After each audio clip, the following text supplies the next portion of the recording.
Recording pause agide, madam.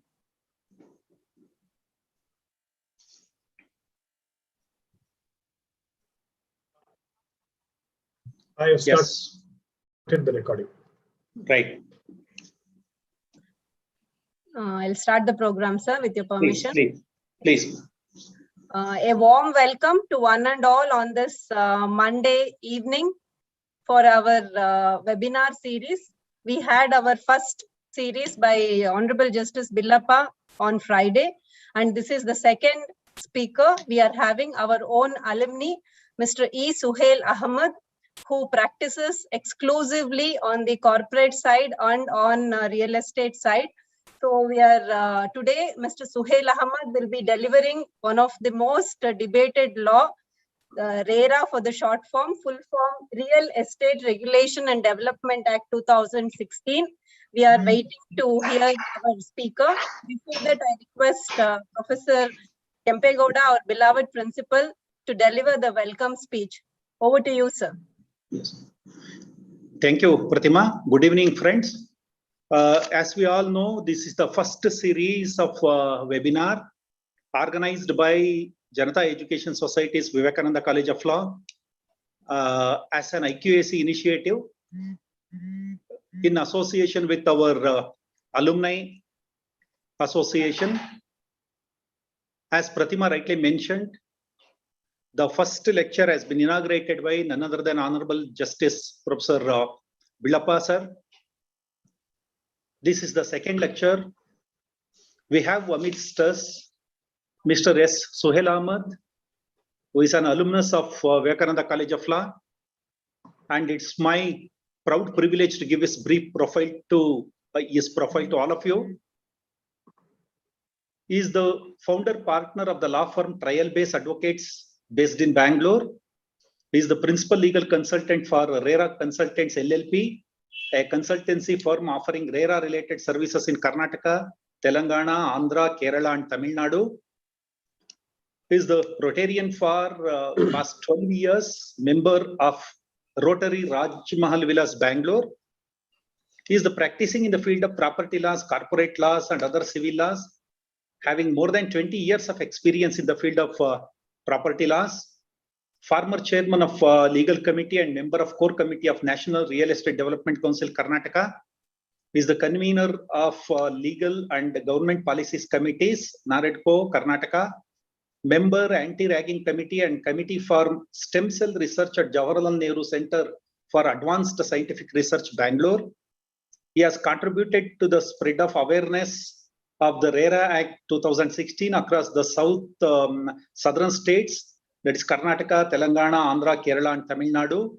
He has conducted workshop for Telangana Real Estate Regulatory Authority, CA Institutes, CS Institutes, NAREDCO, Karnataka, CREDI, Mysore, and other chapters, Brand Capital, Times of India, HDFC, Telangana, Builders Federation, Institute of Engineers, Hyderabad, etc. He has been practicing in the field of RERA since 2016 and represents or advises promoters, consumers, and apartment owners associations across all the 5 southern states of India. Sir, Suhail Ahmed, sir, we are really happy to have you on this day to speak on the topic RERA. And on behalf of Janata Education Society, Vivekananda College of Law, and all our alumni members, a warm welcome is reserved to you, sir. Welcome. Thank you so much, sir. Welcome, sir. I take this opportunity to welcome all the office bearers of Janata Education Society, members of Janata Education Society, invitees, office bearers of our alumni association, members of alumni, and then all dear colleagues and the invitees from other institutions, students of my institution as well as other institutions. And I take pleasure to welcome all of you once again to have a discourse on the topic RERA by E. Suhail Ahmed. Sir, I am once again extending a warm welcome to you on behalf of all the viewers on this webinar. Welcome, welcome one and all. Thank you. Thank you so much. Welcome, sir. Thank you. Thank you Yes. so much, sir, for a warm welcome and explaining the main object behind this webinar series. We are also very thankful to our beloved principal for organizing this. Before the speaker begins the series, sir, only one request. You can the lecture will be for 50 minutes, sir, and another last 10 minutes we will reserve for question answer sessions. And if you want any other interactions also, you can involve us in between, and you can request us any kind of interactions if required. And I request all the participants to put their questions in the chat box. Maybe we'll not be able to attend all, but we'll try to attend most of it. Please keep it crisp and relevant to the topic in the conversation today. And today I request Mr. Suhail Ahmed to speak on RERA. As far as a council, I understand the main object and the aim of this enactment is relief for the buyers from the malpractice and unfair practices of the builders. And also the act is mainly for transparency in the transaction in the real estate business. That's what most of us feel. And I request now Mr. Suhail Ahmed to deliver his lecture. Over to you, sir. Thank you so much. I thank Janata Education Society as well as the Alumni Association for giving me this opportunity. And to know that I am delivering the second lecture after Justice Billappa, it's really an honor and privilege for me to be here. I'm really thankful to the college as well as the Alumni Association for giving me this opportunity. Of course, RERA is a contentious subject, and in terms of the implementation, the way it is being implemented, not just in Karnataka, but across the country. There are various things. It's a new act, and there are several questions which remain still. There are several gray areas. I'll just be taking you through the basics of RERA. Of course, the limited time that I have, I won't be able to take you through the entire gamut of the act, because there are several things that need to be discussed in the act. Perhaps in another session, I can take you all through the other aspects of RERA. Today, I will basically be introducing the act to you and going through the most important aspects of RERA, which are, according to me, necessary to understand within a short time of 50 minutes to understand the act. I'll be presenting through a presentation. I'll be taking you through the act. If I can present. Can you see the screen? Yes, we can see. Yes, yes, sir. Yes. We can. Yeah. Yes. So today, what I'll be covering is these are the topics that I'll be covering. I may be a little fast because in order to be able to make up time. So these are the topics that I'll be going through. The real estate sector. I'll be explaining what is the real estate sector, how in India the real estate sector, how is it faring, the need for regulation, then the enactment of the act itself, the objectives of RERA, some of the important definitions under RERA. I may miss some of the definitions, but I've tried to cover as many definitions which are relevant for us to basically understand the act. Then the most important section 3, which is the prior registration of projects. I'll also be discussing the applicability and extension of registration. Financial management of a project, so that you understand how are required to be managed financially after coming of RERA.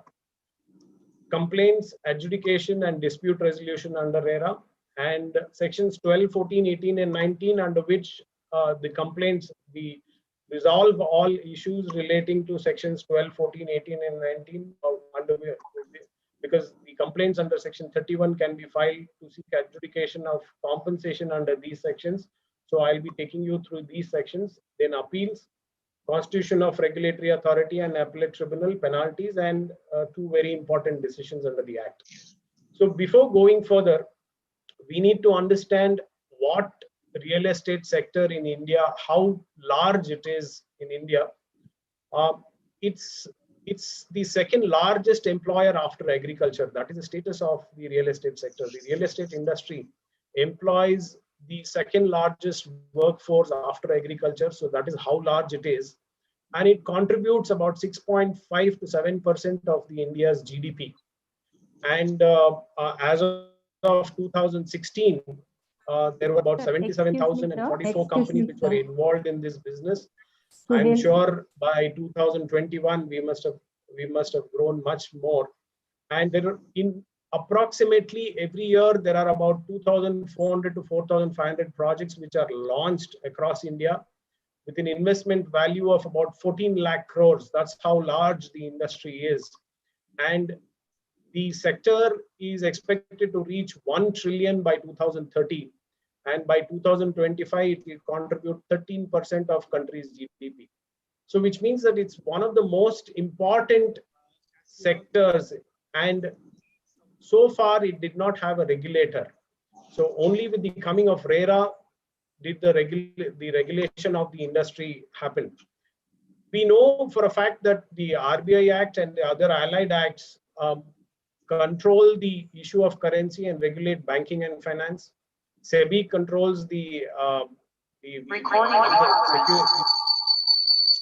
protects the interest of investors in securities and promotes the development of the securities market.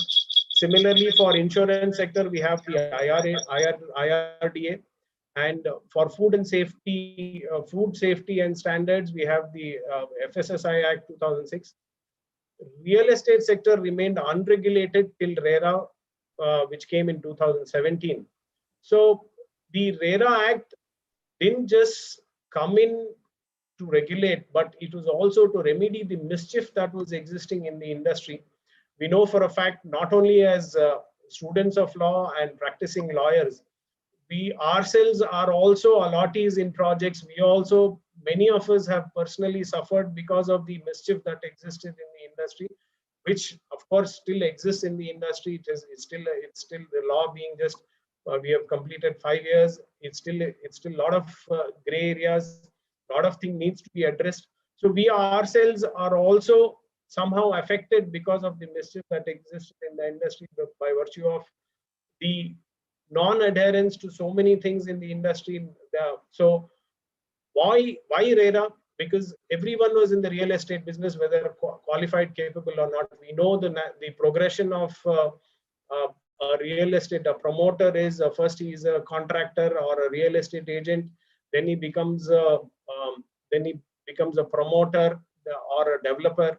Then he becomes a movie producer, and finally he becomes a politician. That was the progression. And this industry had all kind of people, and it still has, but to a certain extent, that is being eliminated by virtue of RERA. We know that many small and the fly-by-night operators are slowly vanishing from the industry. So that is what.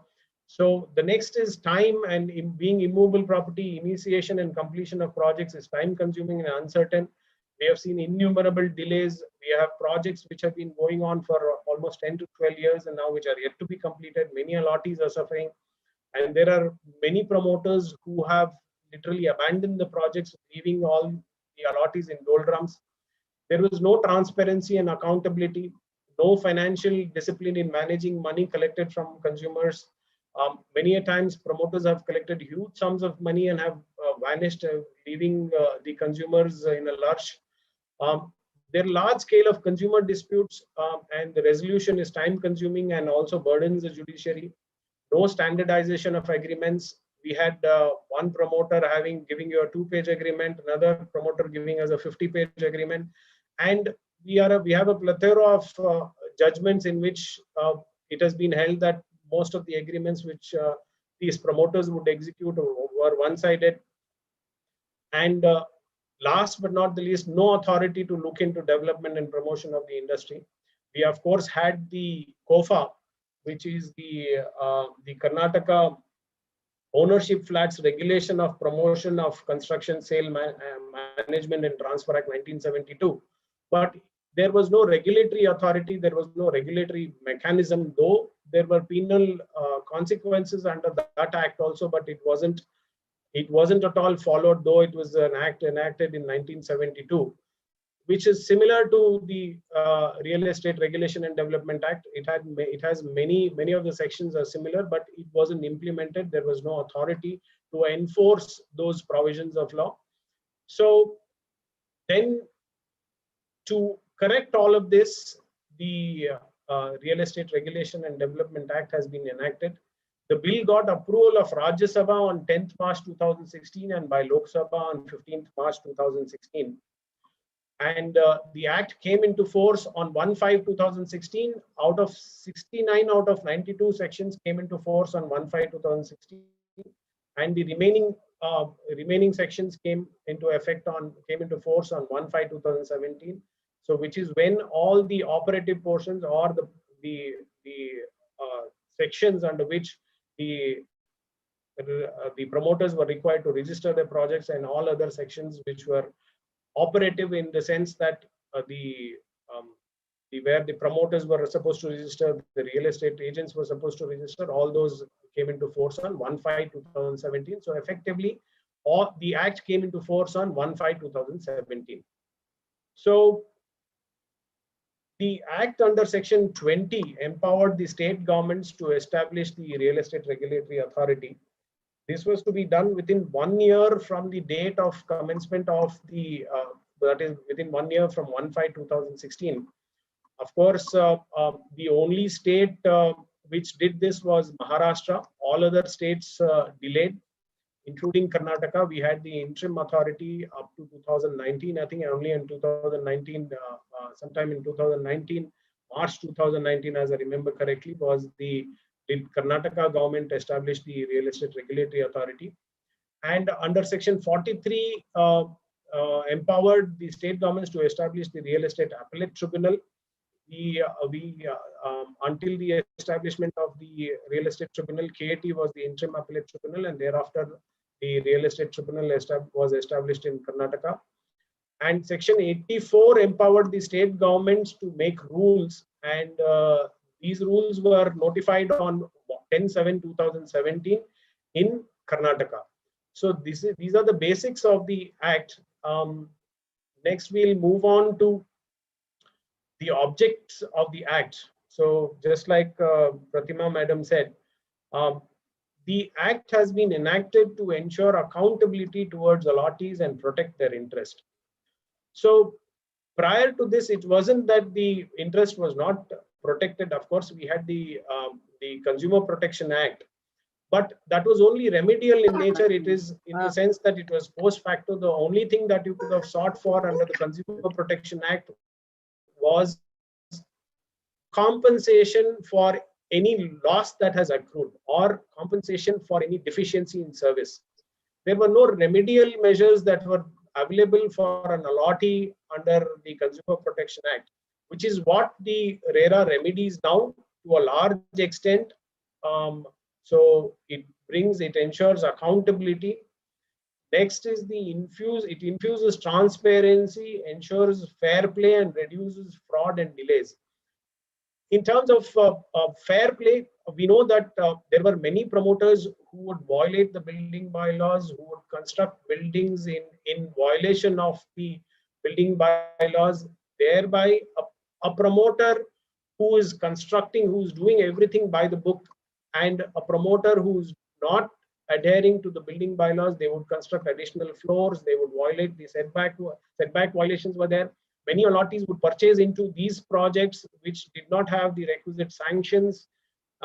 Many promoters did not obtain the commencement certificates, occupancy certificates. They would not construct it as per the bylaws, and the innocent buyers would buy into these projects and then thereafter suffer because of the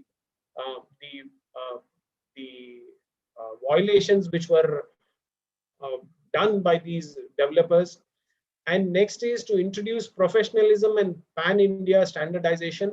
In terms of professionalism, we have now the requirement of filing of quarterly updates, the annual RERA returns. There are so many things that have been brought in, and a recent survey says that many of the promoters have exited from the industry. the so-called the fly-by-night operators who were operating. We had several of them, and they have now ceased to function because of RERA, because of these stringent requirements under RERA of reporting or financial management.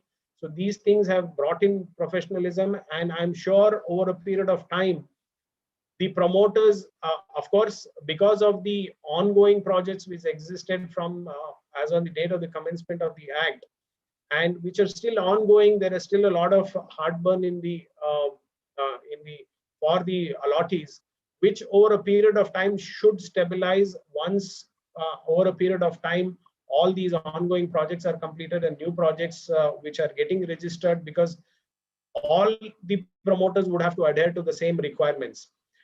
Next is the establishment of symmetry of information between promoter and allottee. We know for a fact, of course, there were stipulations set out in the, as I said earlier, we had the COFA, that all information relating to the project should be delivered to an allottee, which was not being done.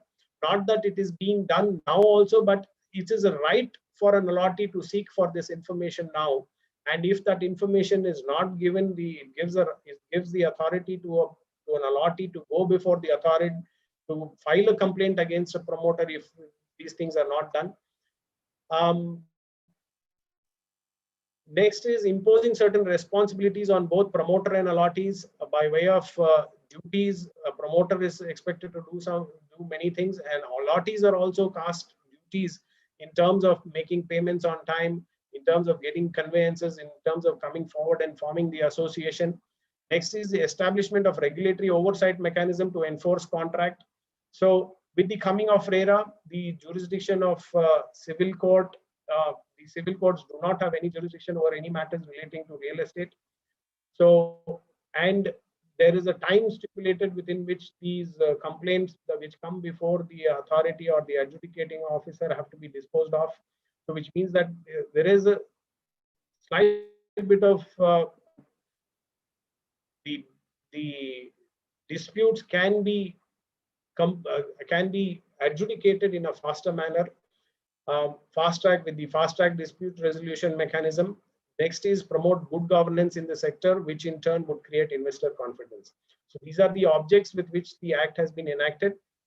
I will be taking you through some of the important definitions under the Act, which are relevant not only to understand the objects of the Act, but also to understand some of the other provisions of the Act under which an allottee can go against the promoter, as well as the requirements of the Act. The first being advertisement. So we have seen when you see an advertisement for a real estate project, what is shown is that we will deliver heaven to you. So literally what is promised is see greenery all around. We have seen greenery all around. We see that the facilities, they speak of 5-star facilities and amenities. But however, what gets delivered is not the same as we have seen in the advertisement. So in order to know section 12 speaks of veracity of advertising, we have to understand how advertisement is relevant. And an advertisement now under the Act, it means any document described or issued as advertisement through any medium, and includes everything. It could be a notice, it could be a circular, any other documents or publicity in any form, informing persons about a real estate project. So when you talk of section 12, veracity of advertisement, if a project is advertised in any manner based on which an allottee comes forward and purchases. So it could be, there have been instances where an allottee has relied on the newspaper advertisement, on the publications that are made on websites, the walkthroughs that are shown. I know a project where, of course, in all the other advertisements, nothing was shown. But in the walkthrough, the lobby of a project, of a large project, was shown to have Italian marble. But what was delivered was a black granite. So then the allottees insisted that what was shown in the walkthrough was different and what was delivered was different. The walkthrough showed a brown Italian marble and what was delivered was a black granite. So the promoter eventually had to change the entire lobby of all the 4 towers. So that is the power of RERA now. So with this, and a promoter is required to advertise only what is to be delivered and not promise anything beyond that. If at all a promoter does advertise for something and does not deliver, it gives a right for an allottee to go against the promoter to seek for penalty and compensation. Next is the agreement of sale. It is relevant because the agreement is required to be notified. And in Karnataka, by way of the First Amendment Rules 2020, Rule 8A was inserted. The format of agreement of sale has been notified on 12th June 2020. So what this means is that now the promoters cannot have the agreements in their own format. They essentially have to follow the format which has been notified, and nothing can be changed except for some of the basic things like the title recitals. Nothing else, no other terms can be changed in this agreement of sale. So essentially, all over Karnataka, the promoters have to follow and have to enter into contracts with the allottees as per the format that is notified by way of Rule 8A. So this is the relevance of the agreement of sale. Next is the most important thing, the most important stakeholder in the real estate industry, who is the allottee. So any reference to the purchaser under the Act is by way of this term, which is the allottee. So in relation to a real estate project, it means the person to whom a plot, apartment or building has been allotted, sold, and it also includes the person who subsequently acquires the said allotment through sale, transfer, or otherwise. So the moment a person books an apartment or a plot and an allotment, either by way of an allotment letter or by any other form, once the allotment is made, once a plot or an apartment is allotted, he is deemed to be an allottee. And it also includes the person who subsequently acquires the allotment through sale or transfer. It does not mean that the moment that person transfers it to another person, the obligations of a promoter do not get extinguished, because under this Act, there are obligations under Section 18(2) in terms of the title, the assurance of title is in perpetuity, and also there is no limitation when it comes to the law of limitation for an allottee to go against a promoter if the title is found to be defective at any point of time, which means that even after 10 years, if due to some litigation it is found that the title to the land is defective, it gives the right to go against, it gives the right to an allottee to go against the promoter. So that is why the requirement, the definition of an allottee also includes a person who subsequently acquires the allotment. Next is an apartment. The definition of an apartment is also important because it includes everything which is constructed or built. It includes both commercial as well as residential premises.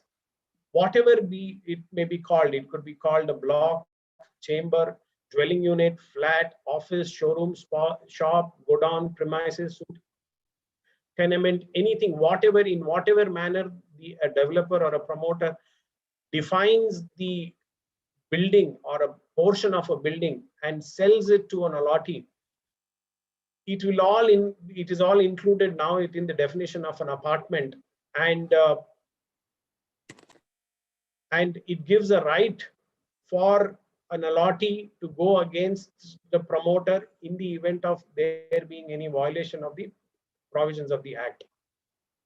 Next is the definition of carpet area. We know that before coming of RERA, the apartments were sold on the basis of the super built up area. The definition, we don't find the definition of super built up area in either in any act or in architectural standards or engineering standards. It was a method adopted by the promoters to sell the apartments by virtue of super built up area. And we know for a fact that there is something called as a loading factor, which was adopted by promoters. And the loading factor could be anywhere between 18, 20 to 30, 40%, which means that when the carpet area is 1,000 square feet, if the loading factor is 30%, what would be sold is 1,300 square feet of super built up area, without knowing actually whether that 30% constituted the other common areas which were actually, it was said to be the proportionate share in the common areas of the building. There was no method to actually clarify whether this loading factor is correct or wrong. So by virtue of the definition of the carpet area, which is now brought into the Act, it is also necessary that what happens is that the allottees now will know actually what is the carpet area that is being delivered. And the definition of carpet area means it is actually the net usable floor area of an apartment, excluding the area covered by the external walls, areas under service shafts, exclusive balcony or veranda, and the exclusive open terrace area. And it includes the area covered by the internal partition walls. So with this sketch, you can understand the area within the red lines is now the carpet area. The balcony, the deck or the service area is excluded from the definition of the carpet area. So what essentially has to be done now is, of course, under section 17, which deals with the transfer of title, which requires that only the carpet area is to be now conveyed to the allottee and the common areas is to be conveyed to the association of allottees. With this, there are two common areas. We have to understand that the balcony, the deck or the service areas, there are two common areas. One is if you come down to practice, these could be called as the exclusive common areas, which are though allotted, come with the unit, but it essentially does not get conveyed to the allottee, because this forms part of the exclusive common areas, and there are other common areas which are common to everybody. So what can be conveyed or what has to be, the details of the carpet area have to be now given to the allottee, so the allottee would know what is exactly being delivered to him or her. In fact, the definition of common, the carpet area is also now adopted by Income Tax Act and all other acts for the purpose of the PMAY. The definition of carpet area as in RERA has now been adopted by the Income Tax Act also. So this is the norm now. It is necessary that the carpet area be disclosed to the allottee, and the allottee would now know what is the exact carpet area that is being delivered. Next is the definition of the commencement certificate. The commencement certificate, by whatever name it is called, it is a certificate which is issued by the competent authority to allow or permit the promoter to begin development works. Next is the completion certificate.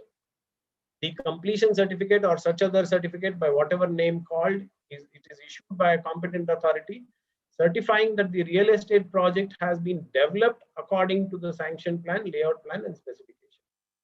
So in some states, like if you take for instance Kerala, in respect of buildings, under the Kerala Municipalities Act, a completion certificate is issued first, and thereafter an occupancy certificate is issued. I think this is also prevalent in some states like Delhi and other states. In Karnataka, the Municipal Corporations Act and other acts governing the construction of buildings, the concept of completion certificate is not there for buildings, but this would be relevant in terms of the plotted development projects where the release order, the final release which comes after the completion of development works, what is issued, the release order would be deemed to be a completion certificate for the purpose of establishing that the plotted development project has been completed in accordance with the layout plan sanction. Of course, now we have a preliminary sanction and a final sanction, Tatkalika and Antima. So the concept of I think most of the planning authorities are not issuing the plans, the release of 30%, then 30, then 40, that has been done away with. We now mostly have the preliminary sanction and the final sanction. So the final sanction will now be deemed as the completion certificate for the plotted development projects. But where the completion certificate is required for a building also, in states like Kerala, Delhi and everything, the completion certificate would be relevant, after which the occupancy certificate will come in respect of buildings. This is one of the most important things, the common important definition, which is the common areas as defined under the Act. So if you see the first point, the entire land for the real estate project or where the project is developed in phases and registration under this Act for a phase, the entire land for that phase. So essentially the entire land for the real estate project is now defined as common areas. This was also the definition under the Karnataka Apartment Ownership Act, which defined the common areas. The only difference being in the Karnataka Apartment Ownership Act, all the parking areas were also defined as common areas. That is why we had the decision of the Apex Court, which barred the transfer of car parking areas at an earlier point of time. But under RERA, the open car parking areas are included within the definition of the common areas. However, the covered car parks are not included, though the common basements are included within the definition of the common areas, but the covered car parks are not brought in to the definition of common areas. So this is the only difference. Otherwise, all other common areas and facilities in the project, including all the community and commercial facilities as provided in the real estate project, are also brought under the ambit and the definition of the common area. So essentially, under section 17, all of these are now required to be transferred to the Association of Allottees. But with how that is to be done is not that is not happening in most of the states. Perhaps only in Maharashtra it is possible because of the because Maharashtra has been practicing the apartment culture for a long time, and the Maharashtra Apartment Ownership Act as well as the MOFA has undergone several amendments after 1972, which has not happened in Karnataka. The both KOA as well as KOFA have not seen any amendments at all since 1972, because of which the method in which the common areas can be transferred to the Association of Allottees, it is not being done, though of course as we go further, if all the other allied acts are brought in tandem with RERA, perhaps we will see that happening. So this is the definition of common areas. So essentially, this has to be now transferred to the Association of Allottees as per section 17. Development works, next definition is development works, which means the external as well as the internal development works. This will be relevant in understanding the requirements of registration of ongoing projects. Next is the interest. Now, we knew earlier that under the contracts, the interest payable or the compensation payable when it comes to the promoter would be shown as a paltry ₹3 or ₹5 per square feet. But when it comes to an allottee, it would be stipulated as 18%. Now, by virtue of this definition and under the rules, the interest that is payable by both the promoter as well as the allottee is SBI MCLR plus 2%. Person, of course, an individual in Hindu undivided family, as which is there in all the other acts. An association of persons or a body of individuals, whether incorporated or not, is also been included under the definition of a person. Occupancy certificate, which is a certificate permitting occupation of any building. This is relevant to understand when a project is deemed to be completed. Of course, under the Municipal Corporations Act, it is a mere issue of occupancy certificate. In the definition of occupancy certificate under RERA, infrastructure such as water, sanitation, and electricity is also included. So when a promoter says that I have obtained the occupancy certificate, it is not enough under RERA. It should come along with infrastructure such as water, sanitation, and electricity. And as we know, in Karnataka, electricity, the connection, the permanent electricity connection, many times is not obtained by the promoters, even though they have the occupancy certificate.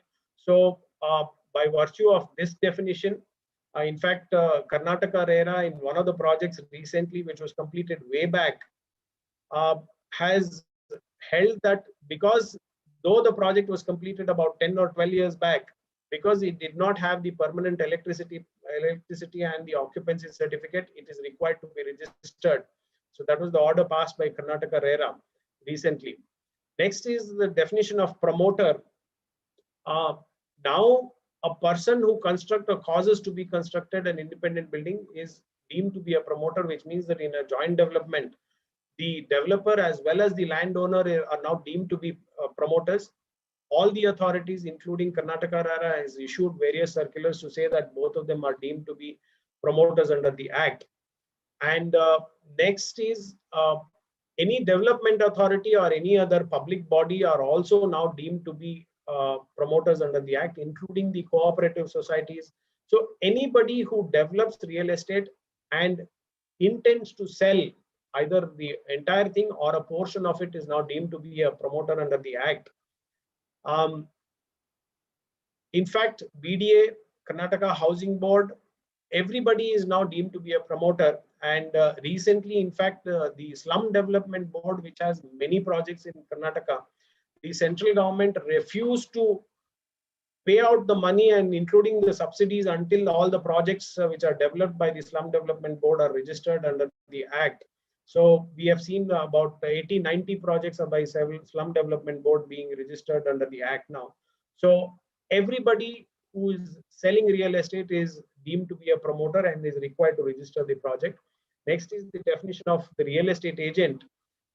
Anybody who receives remuneration for his services, whether as commission or any way, is required to register under the Act.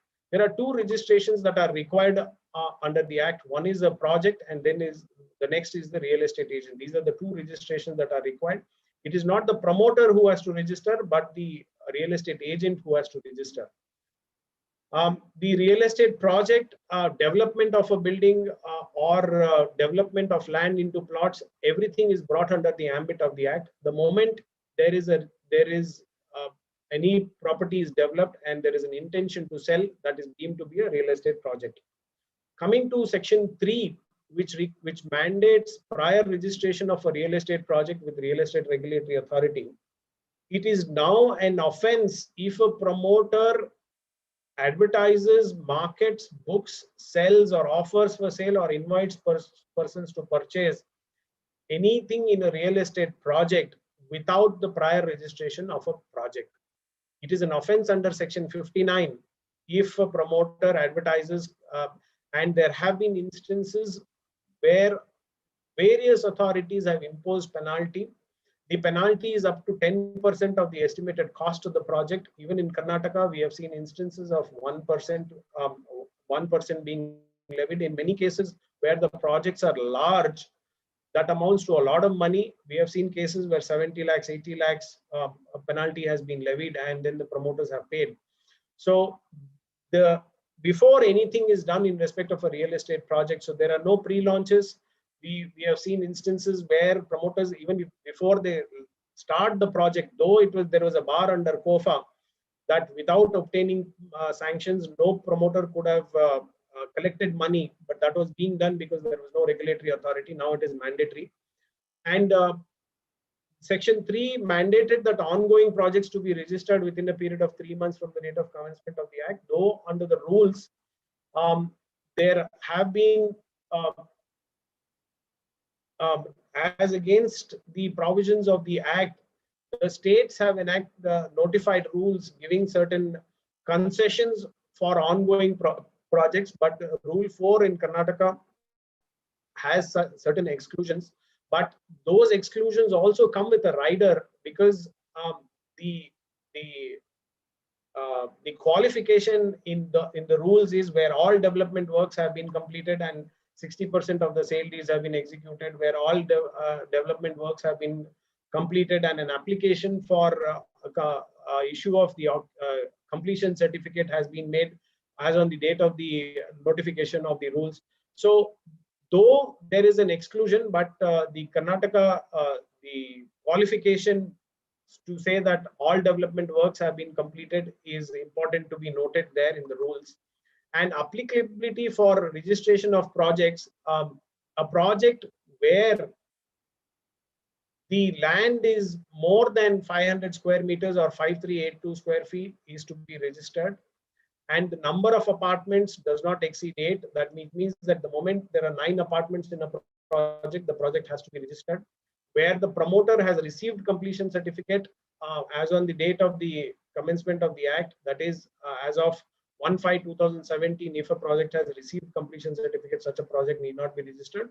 And in case of repair or redevelopment, where there is no selling or no new allotment is made, of course, we don't have repair and redevelopment. This is mostly prevalent in Mumbai and other states which had the apartment culture much before. This is not there.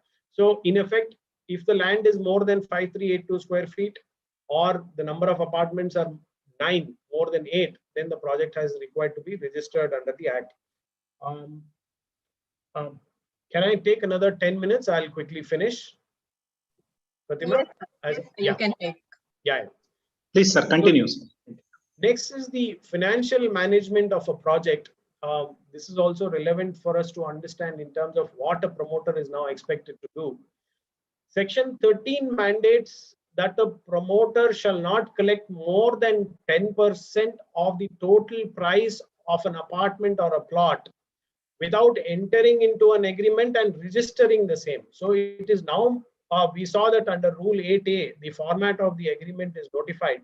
So that same agreement has to be entered into and it has to be registered, and not more than 10% can be now collected without entering into an agreement and registering the same. Next is Section 4(2) LD. So in case of for a promoter to adhere to the provisions of the Act in terms of the financial management and all other aspects, I would say Section 4(2) LD is the heart of the entire financial management of a real estate project. It is under this provision that how the promoter manages the finance of a project is set out. This is where it is required that 70% of the amount realized from the project, that is the money collected from the allottees, it has to be deposited in a separate account. This is called a designated bank account. It is not an escrow account, which is generally, everybody assumes that this is an escrow account. It is not an escrow account. It is a designated project bank account, which has to be maintained in a scheduled bank, and any withdrawal from this account has to be in proportion to the percentage of completion, which percentage of completion has to be certified by an engineer, architect, and a CA. So which means that out of 100 rupees collected, 30% the promoter is entitled to utilize in the manner the promoter deems fit. The remaining 70% has to be deposited into this designated bank account, and for any withdrawal to be made from the account, the promoter should have completed the construction. That is, if 10% of work is completed, then out of the 70, the 10% the promoter is eligible to withdraw. That too with the help of the certificate of a engineer, architect, and a CA. So without these certificates, a promoter cannot withdraw money from the account. So which kind of binds the promoter to deposit all the money and to withdraw only in accordance with this. And this has to be reported on a quarterly basis. Section 11 mandates that for every quarter, there are quarterly updates in which many details are to be given, including the withdrawals from this separate bank account. The next is, for every real estate project, along with all the audits, now there is an audit of the RERA audit, which has to be the accounts of a particular project have to be audited within 6 months after the end of the financial year, and this has to be reported on the website of the regulatory authority. Next is to refund to the allottee within 45 days. If in case of termination of agreement of allottee, after deducting the booking amount. So if the termination is at the instance of an allottee, the promoter can deduct only the booking amount. Earlier we used to see 20%, 25% being stipulated.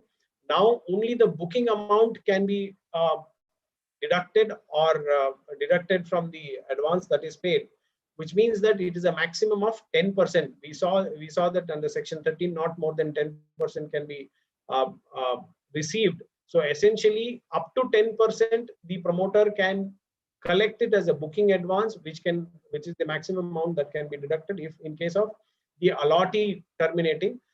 If the termination is at the instance of the promoter, then the whole advance has to be refunded. There is a Form B declaration which is supported by an affidavit. This is an affidavit which a promoter files along with the application for grant of registration under section 4, section 3 and section 4, under which a declaration has to be given that he has a legal title to the project. He has to stipulate the time period within which the project will be completed, that he will adhere to the requirement of a financial management, which is 70% to be deposited in. And so all these things he has to swear to an affidavit. And last but not the least, not to discriminate. So earlier we would have projects where they would say only a particular community can buy in, only a particular, there are many things that were being followed, which is not possible now, because under this affidavit, every promoter now declares that he shall not discriminate in terms of allotments to an allottee.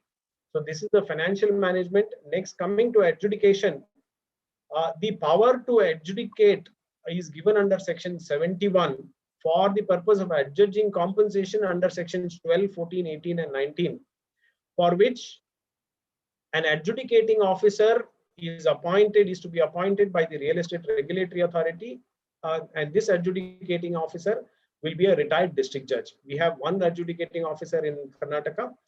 There can be multiple adjudicating officer. I think recently the authority has also called for another adjudicating officer to be appointed. So the power to adjudicate in terms of adjudging compensation is given under section 71.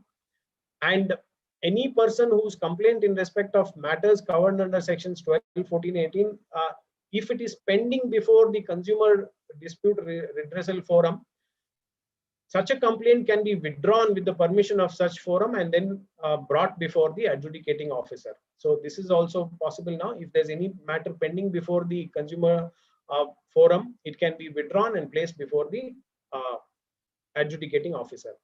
How do we file? Which are the provisions under which we file a complaint? Under section 31, for the purpose of adjudging compensation under sections 12, 14, 18, and 19, a complaint can be filed under section 31 before the adjudicating officer. Any aggrieved person may file a complaint for violation or contravention of provisions of this act or the rules and regulations. So of course, the complaints under section 31 largely relate to compensation and penalty, which is under the provisions of section 12, 14, 18, and 19. I'll discuss that as we go further. For any other violation of the provisions of the act, be it the violations of section 11, which is the duties of the promoter, or anything else, let's say the promoter is not transferring the clubhouse, the promoter has not obtained, is not obtaining the occupancy certificate, or anything else which does not fall within the ambit of sections 12, 14, and 18 and 19, a complaint can be, of course, the suo motu power is also given. However, on a complaint also, the authority can take up the complaint under section 35. And for the purpose of carrying out investigation under section 35, the Real Estate Regulatory Authority has the same powers as are vested in a civil court while trying a suit. How do we file a complaint under section 31?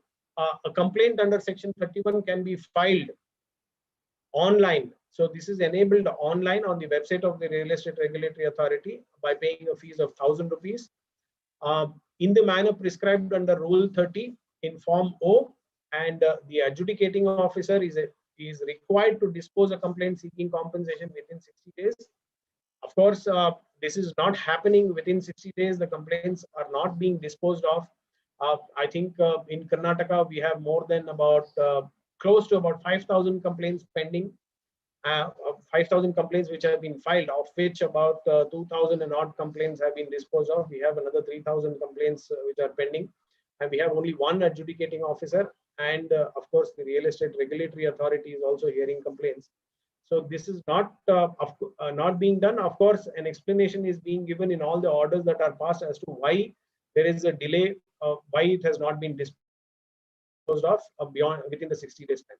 So a complaint under section 35 can also be filed online, and the fees is the same, 1,000 rupees. Of course, there is a recent circular where there are multiple persons, let's say about 50 people are filing a complaint, and they have not come together as an association of persons or as a society or as a welfare association. Then the fees has to be paid in multiples of the number of complaints. There's a circular that has been issued. The complaint under section 35 has to be filed in the manner prescribed under Rule 29, and it has to be in Form N. Care has to be taken. Of course, the online complaint that is to be filed, there is a limitation in terms of the number of words. So what should be essentially done is the complaint in brief should be filed online along with the reliefs that you seek. And on the first date of hearing, you can always file a detailed complaint by filing a physical copy, which will be taken on record, which is what is normally done. Of course, the allottees are filing complaints in many manners. We have seen single line complaints, which are also being entertained by the authority and adjudicated upon.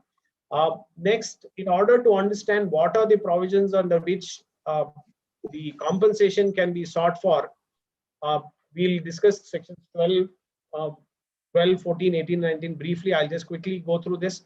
I think we are running short of time.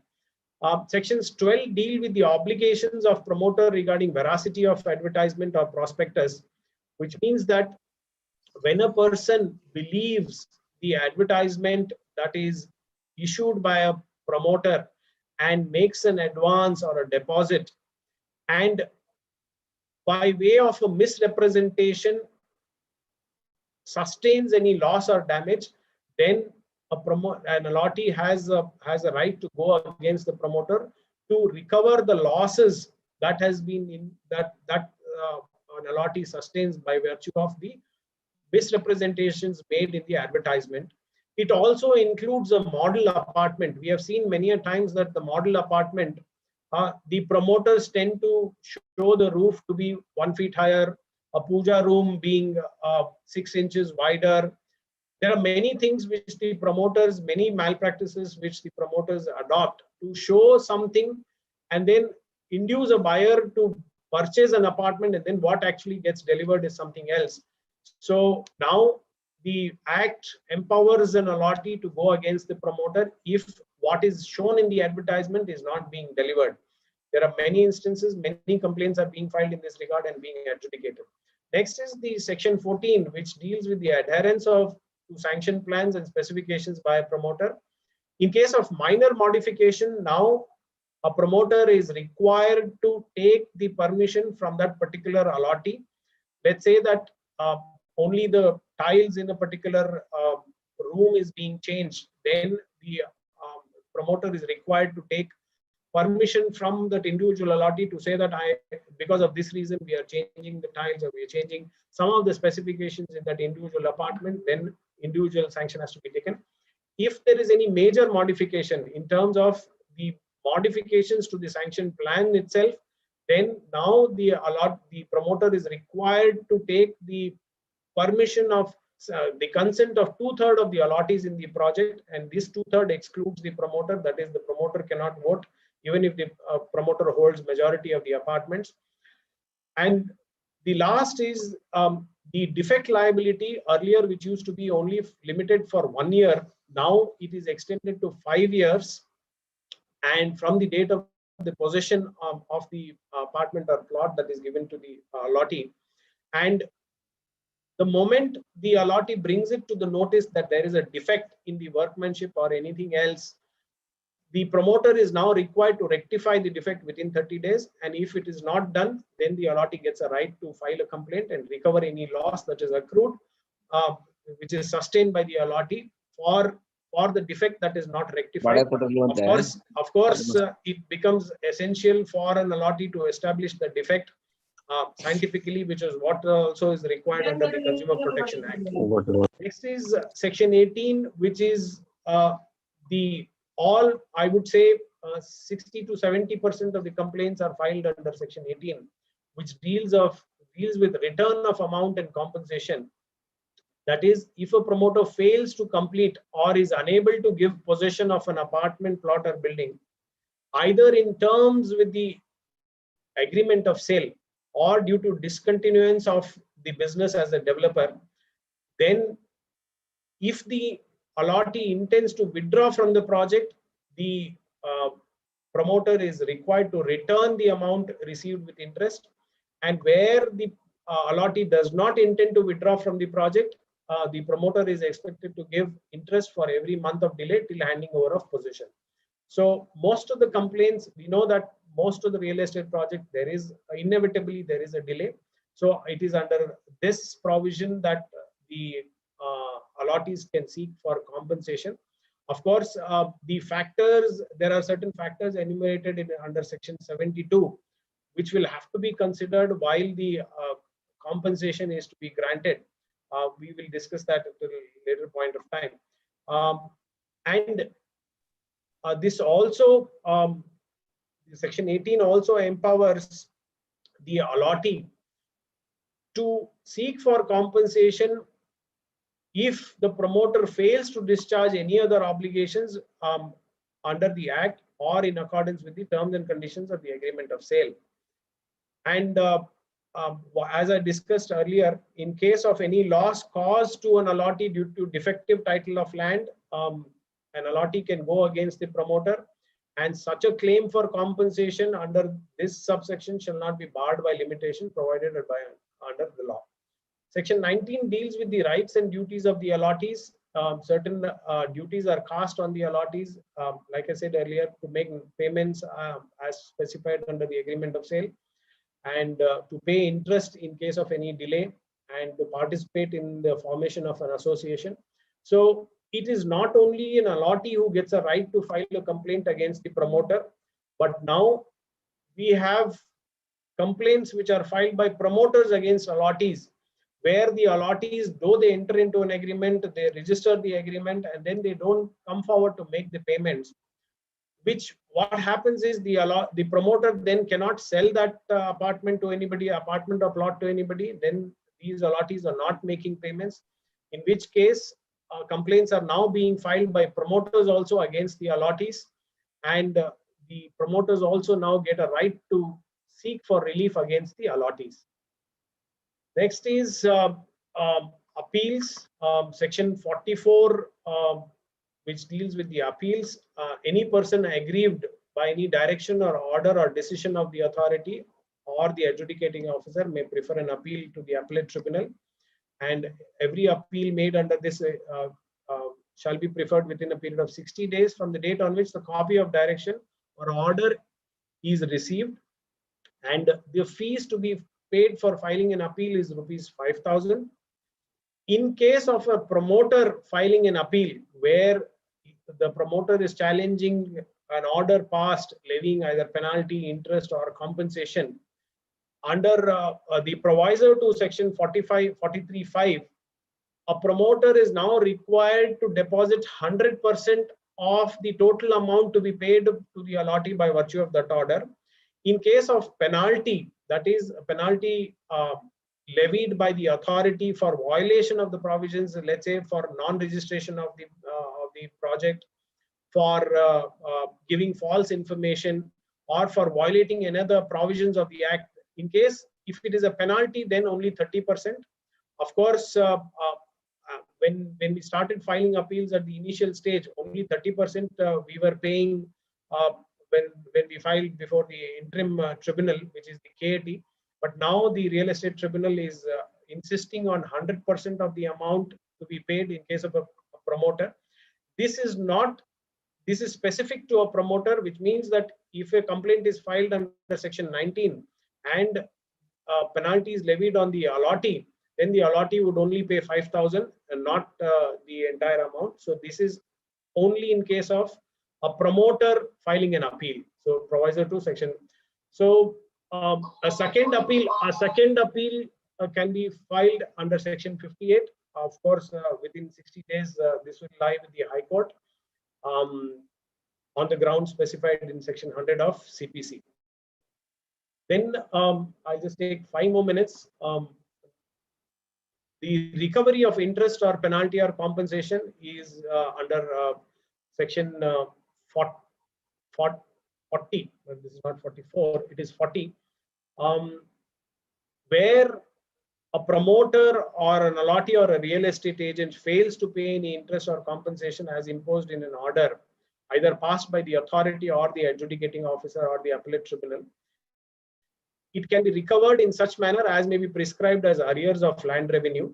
Of course, I'm sure most of you have read or have come across the grievance of allottees where they are unable to recover this the amount of the compensation that has been awarded by the adjudicating officer. As we speak today, I think Karnataka has passed the Karnataka RERA has passed orders where the arrears to be recovered or the compensation to be recovered from promoters is in the excess of 200+ crores, out of which I think hardly about 6 to 10 crores is recovered. This is not just the case in Karnataka, but most of the states, because when it comes to recovery of this as land revenue, which means that it essentially goes back to the revenue department, which means a revenue recovery certificate is issued, which is then transmitted to the deputy commissioner. Then the deputy commissioner transmits it to the jurisdictional tahsildar, and then the tahsildar has to enforce it and recover the money, which is not happening. Perhaps this is a lacuna in the act, or the legislature did not foresee this. Maybe as we go further, if the power is given to the adjudicating officer itself, just like in the Consumer Protection Act, to execute its own orders, then perhaps the recovery will become better. Then as regards the orders passed by the appellate tribunal, the enforcement, the execution is under section 57.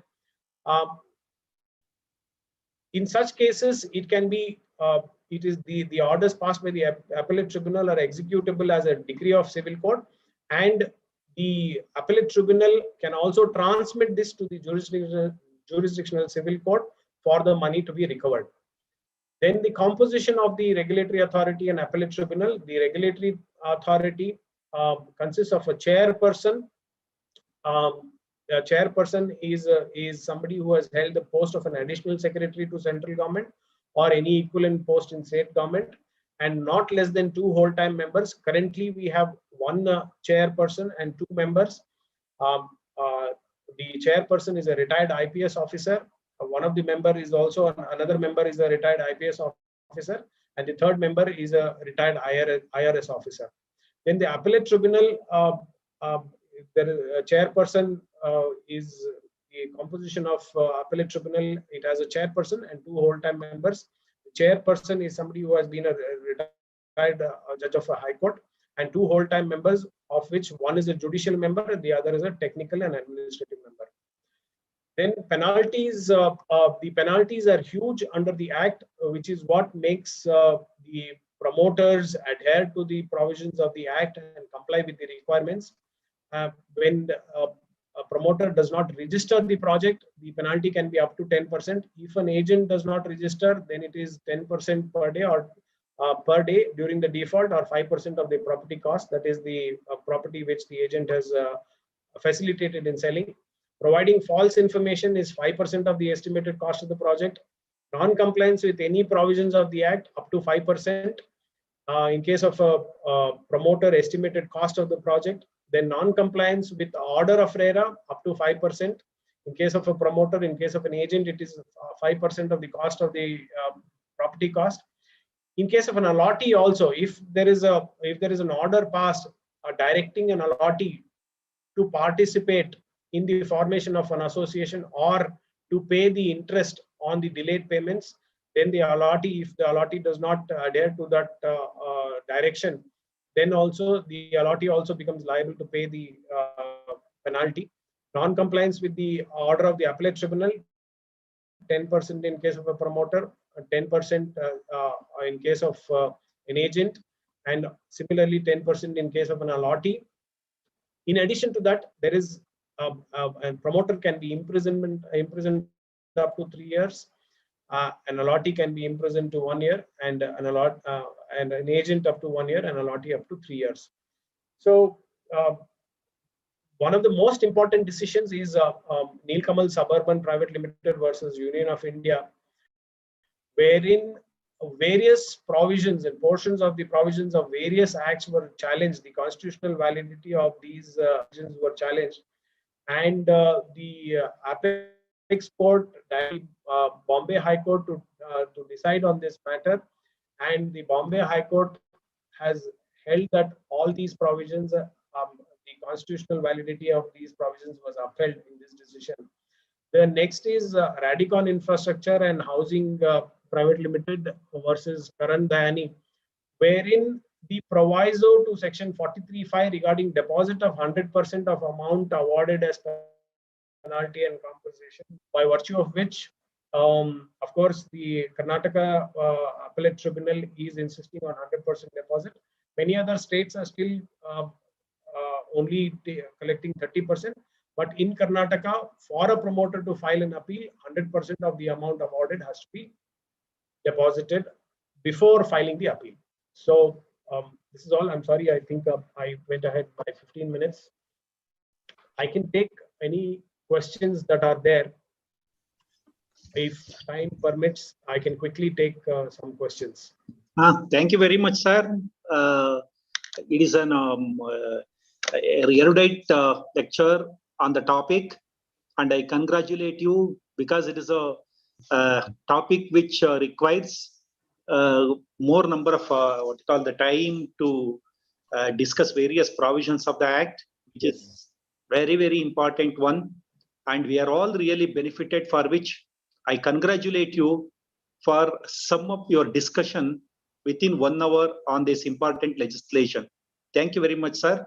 Over to Pratima. Thank you so much, sir. Pratima? Yes, sir. Yes, sir. Thank you.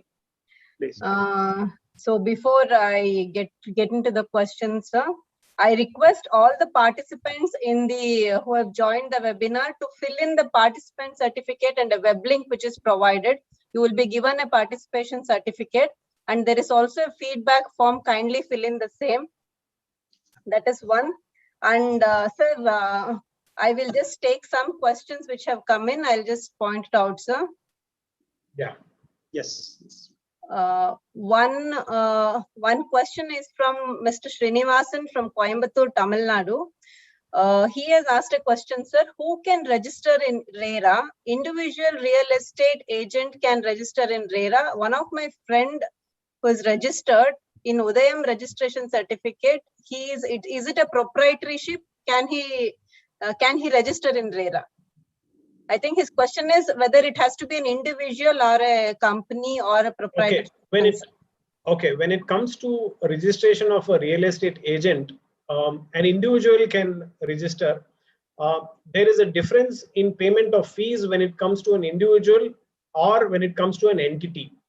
So if it is an individual in the name of a person alone, not as an entity, even if the person is a proprietorship firm, then the fees differs.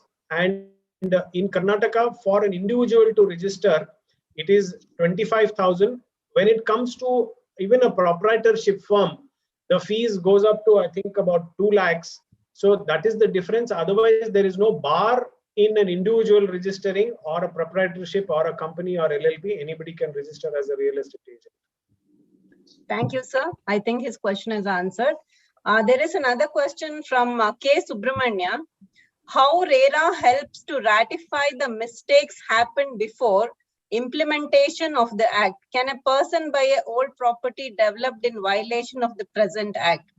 I think his question is the retrospectiveness of the act, whether it's prospective or retrospective, and whether any buildings which are constructed which is not in accordance with the RERA regulations now can be purchased, which was before the enactment came into force.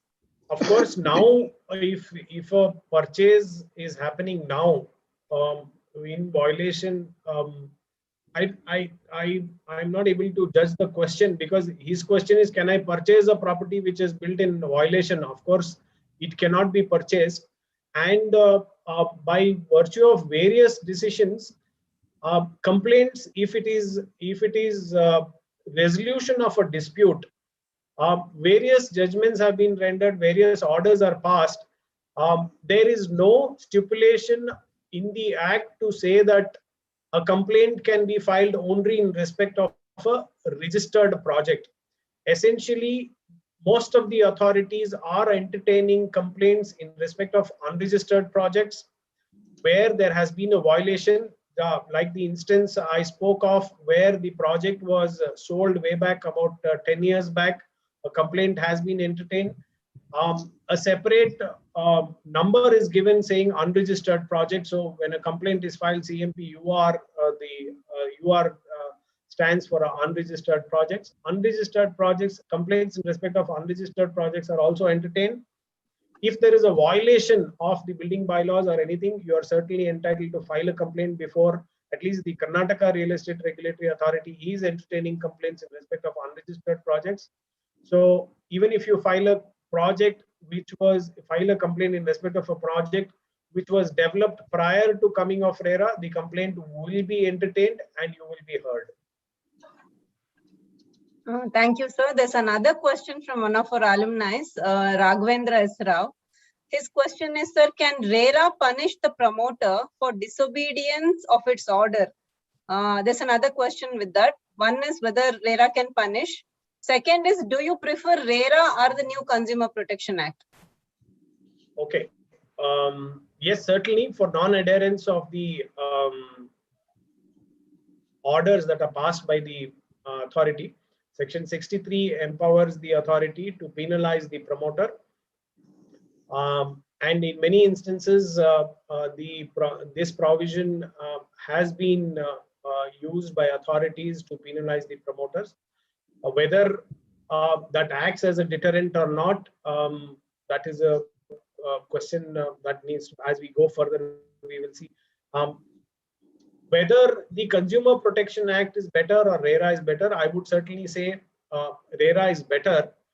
This has been a debate as to whether there is a debate which is ongoing, which will go on for some time, whether RERA is better or whether RERA is effective in the sense that whether the relief that the allottees seek under the act, whether they are getting it.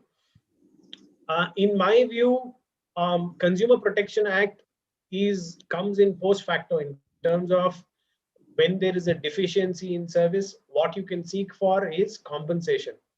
But under RERA, we have seen complaints where occupancy certificate is not obtained by a promoter. Permanent power is not obtained by a promoter, where the clubhouse is not being transferred and the clubhouse is being, the promoter is wanting to retain a perpetual right in the clubhouse. there are so many things that cannot be addressed under the Consumer Protection Act, which can certainly be addressed under RERA. And believe me, I also represent many promoters. The moment a complaint is filed in respect of at least the large enterprises which are there, it's not that they take it easy. They don't take it lightly. They certainly give enough attention in terms of adherence to the provisions of the Act. I would still vote for RERA, except for the fact that the recovery in terms of the penalty or the interest that is awarded, that is kind of slowed down. We have several, of course, writ petitions also pending before the High Court, seeking directions to the revenue authorities.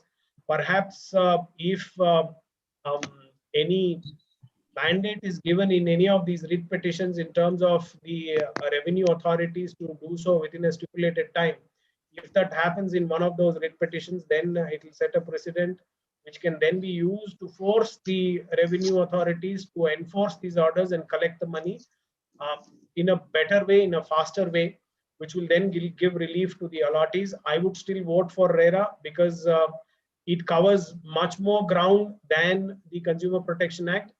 At present, Consumer Protection Act in terms of execution is better than RERA, but otherwise I would still go with RERA. Thank you, sir. I think our questions of comparison between RERA and Consumer Protection Court is answered. There's another question, I think another 2 more questions and we can wind up. I have a question from our Professor Hanma Prakash, sir. He says, sir, today around 30% of developers come under the construction line of less than 5,000 square feet and they're catering to middle class. The exemption allowed will affect the small investors and purchasers. Why this protection for only big projects and purchases? His question is that's a legislature. It's a legislative intent. I cannot comment on that. Even otherwise, if you see under the common zonal regulations, mostly the projects beyond 500 square meters are covered under most of the common zonal regulations. Anything below that is not covered in terms of, you cannot get a sanction for an apartment project if it is less than 500 square meters in most of the states, including Karnataka mostly, barring a few exceptions. So when you say it's an apartment project which is constructed on a land less than 500 square meters, what is essentially sanctioned is a multiple dwelling units.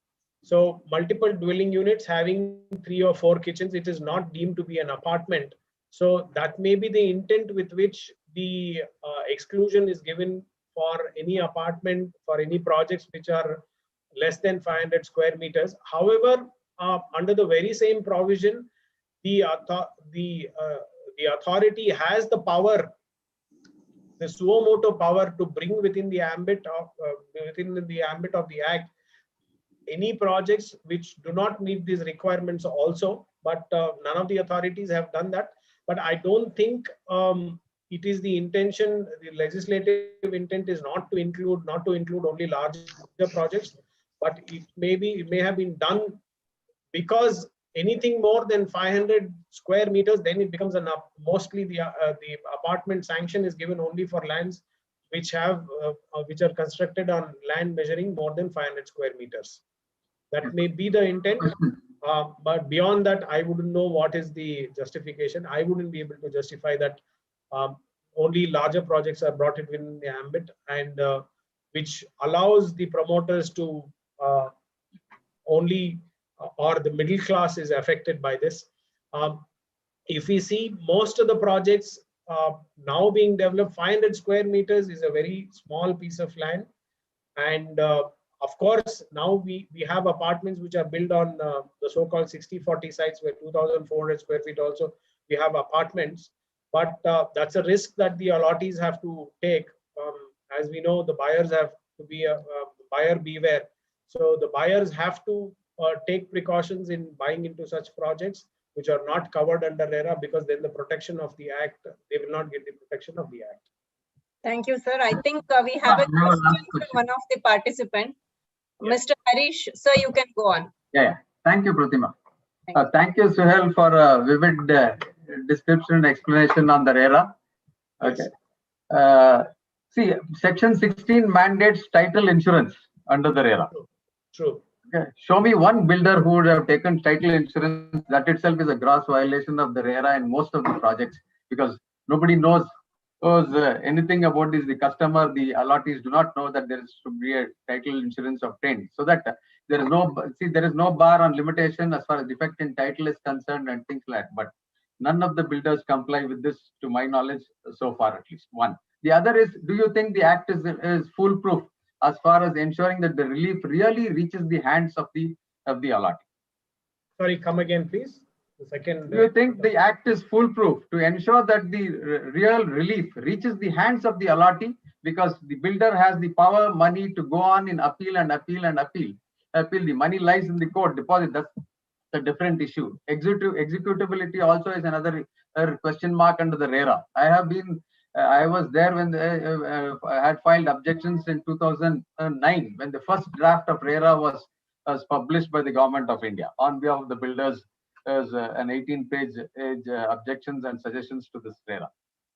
Okay. So very relevant questions. But as I said, there are many gray areas in the Act, and it is a new Act. And as we have seen with the Consumer Protection Act also, with the latest amendment, it has become better. Of course, we have the Central Advisory Council, which is there, and I'm sure the amendments to RERA, there are many amendments which are necessary for it to become what it is meant to be. So when it comes to Section 16, if you say title insurance, if you see a product in the market which is available with the insurance companies, I think there are hardly one or two companies which are offering title insurance.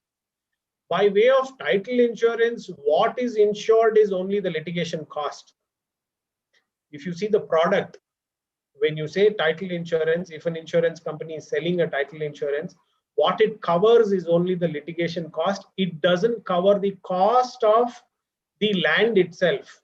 The project land, it doesn't insure the project land. No. I don't think, yeah. Can I just interrupt? See, the section very clearly mentions title insurance. Title insurance covers the land as well as the construction also. You can take a look at the section. There is a construction insurance. I'll come to that. So construction insurance builder may take when he goes for a loan, because the borrower, the lender will insist on an insurance for the project. But I'm saying the title part.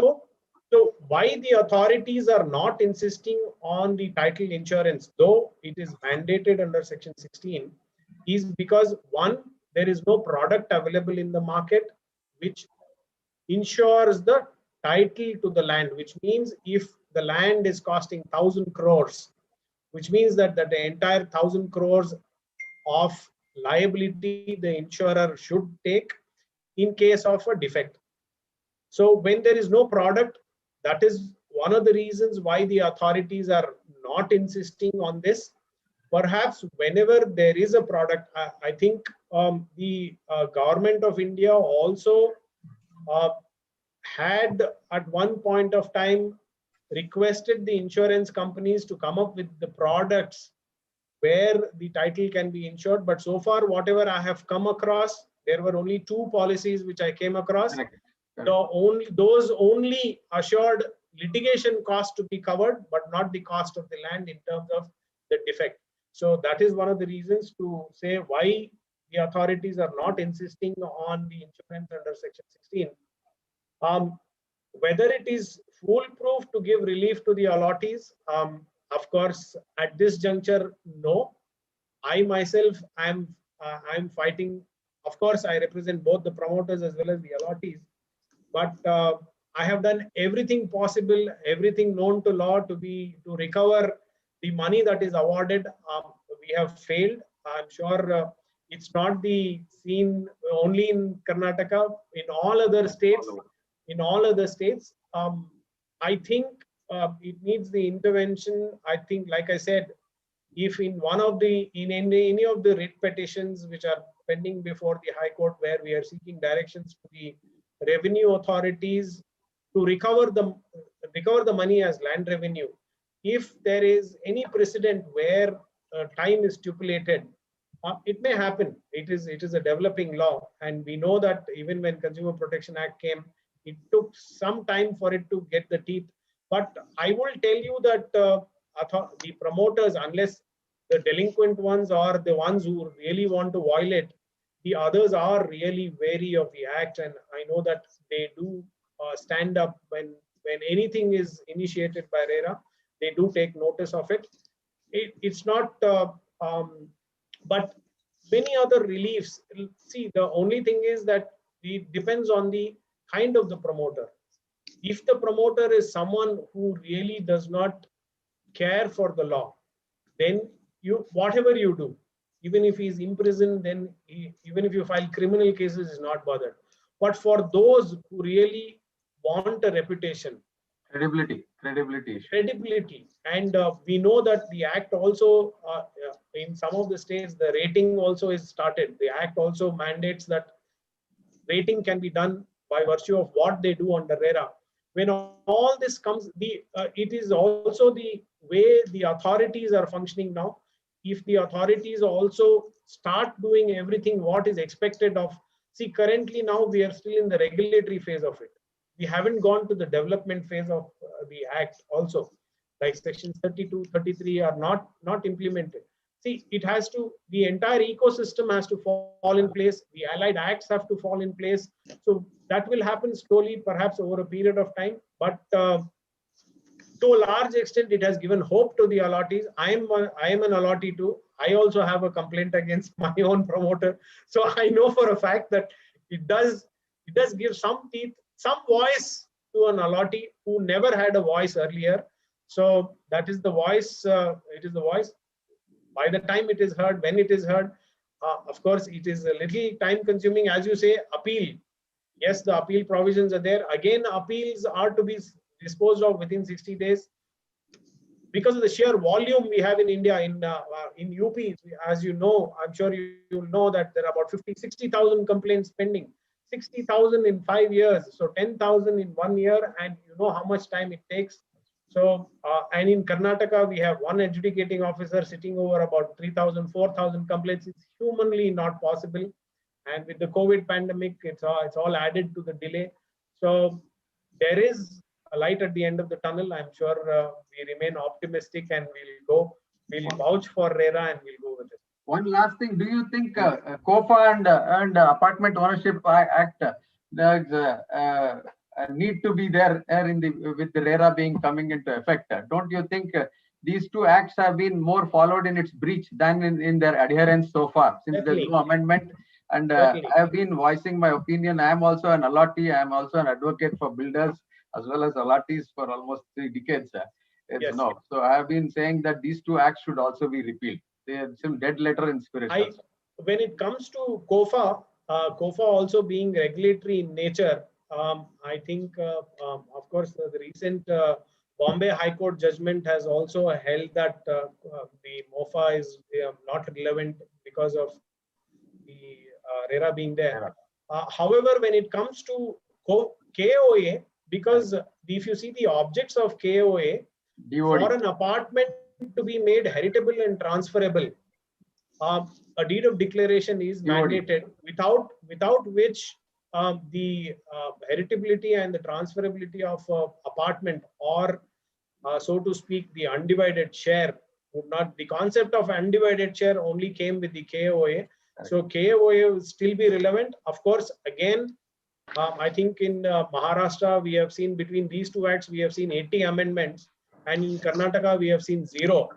So I think with all the amendments, of course, we know that I think Mr. Vittal and Mr. Kalgi is also here. So Mr. Kalgi himself has filed a public interest litigation before which is pending now, which is being heard. So I'm sure something will come out of all of these efforts which are being taken up by activists and by all of us.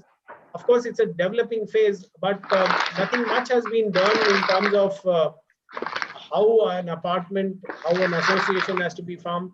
Today, there is an ambiguity in terms of how an apartment owners association has to be formed, how it has to be administered. So there are several gray areas. I'm sure as we go further, all this will be addressed. I think Mr. Kalgi has a question. Can I take another question? I think he's muted himself. Okay. Thank you, sir. Thank I you. think, Thank you very much. Thank Before going Yes, to propose yes, vote of thanks, Yes, yes. before going to propose vote of thanks, please you highlight. I think we have a program on 23rd, no? Yes, yes, sir. Yes, sir. Yes, please I you. request madam to just put it on the screen, share the next, this Madam Pratibha. Kindly share it. Bhuvaneshwar. Yes. I request all the participants to again join on 23rd. We are going to have another insightful lecture by our alumni, Shri Satyanarayan S. Chalke. The topic of lecture is law relating to bails in India. So it is going to be a very insightful lecture. Please kindly join on 23rd, same time, 7 p.m. We will again share the link and the passcode. Kindly make note of it. I hope all the participants are filling the feedback forms. You will get a very important certificate which will be helpful in other things. I think we have made a note of it. Sir, can I give the Please. I should thank Mr. Suhail Ahmed for his patient lecture and patient hearing of all the questions. Of course, it was a very incredible and insightful lecture explaining the importance and of the regulation of this real estate business in the country, which was very much required. And we also go with you, sir, that because as there was no regulation earlier, I think this is the only way in which a customer can get his justice in various ways. Of course, I also stay in an apartment. We know the difficulties of a person who buys. It's not that there was a belief that a person who buys apartment was rich earlier, but now it is the order of the day. We have to go vertical. We cannot go horizontal anymore due to the population. And what a beautiful lecture, sir. We are all so grateful that the act itself is actually very dry. You made it very easy. Your presentation was so easy. I think the students have had a great journey of the act. I think if they again just go through it, everything will fall into its place. We are so thankful that at this very short notice, you agreed and you made this presentation. And I also thank you for your time and patience. And I also thank all the participants. And I profusely thank our Professor Kempegoda sir for organizing this along with the alumni, Madam Kalpana, Professor Hanma Prakash, Professor Shivaprasad, I don't know many others, all the lecturers of Vivekananda College and academicians, students, advocates, alumni who have all joined this and who had a patient hearing. And I'm making this webinar a grand success. Thank you so much, sir.